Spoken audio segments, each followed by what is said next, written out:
महाभारत के युद्ध में जीत के बाद अर्जुन को अभिमान हो गया था। तब उनके परम मित्र भगवान श्री कृष्ण ने उनका घमंड एक झटके में तोड़ दिया था। घमंड इंसान का सबसे बड़ा दुश्मन होता है। अभिमान अगर किसी को हो जाए तो वो हर किसी को अपने से कम आंकने लगता है। अहम अच्छे बुरे, सदाचारी और दुराचारी किसी को भी हो सकता है। महाभारत के युद्ध में कौरवों पर पांडवों की जीत के बाद अर्जुन को घमंड हो गया था। तब भगवान श्री कृष्ण ने कैसे उनका दंभ तोड़ा था। अब आइए वीडियो को आगे बढ़ाते हैं और जानते हैं इसके बारे में। महाभारत की लड़ाई विश्व की सबसे बड़ी लड़ाई थी।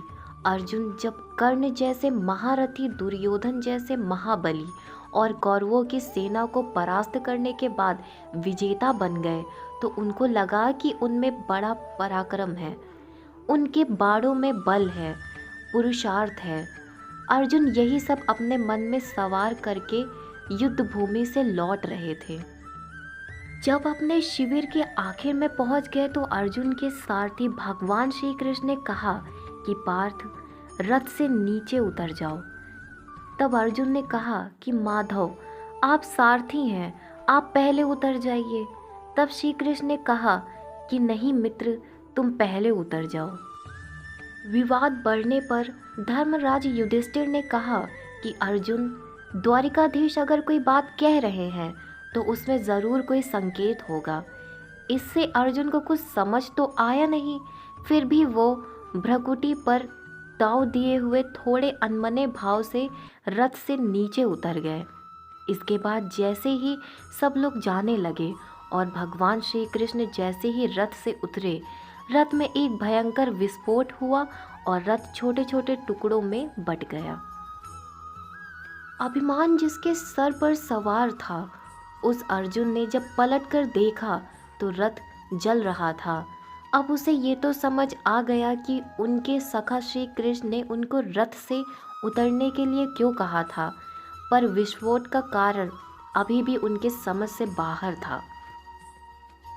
अब विनम्र भाव से अर्जुन ने भगवान श्री कृष्ण से पूछा कि यह क्या लीला है। श्री कृष्ण ने मुस्कुराते हुए उत्तर दिया कि पार्थ, युद्ध के दौरान रथ पर कई प्रकार की दिव्य शक्तियों का प्रयोग हुआ।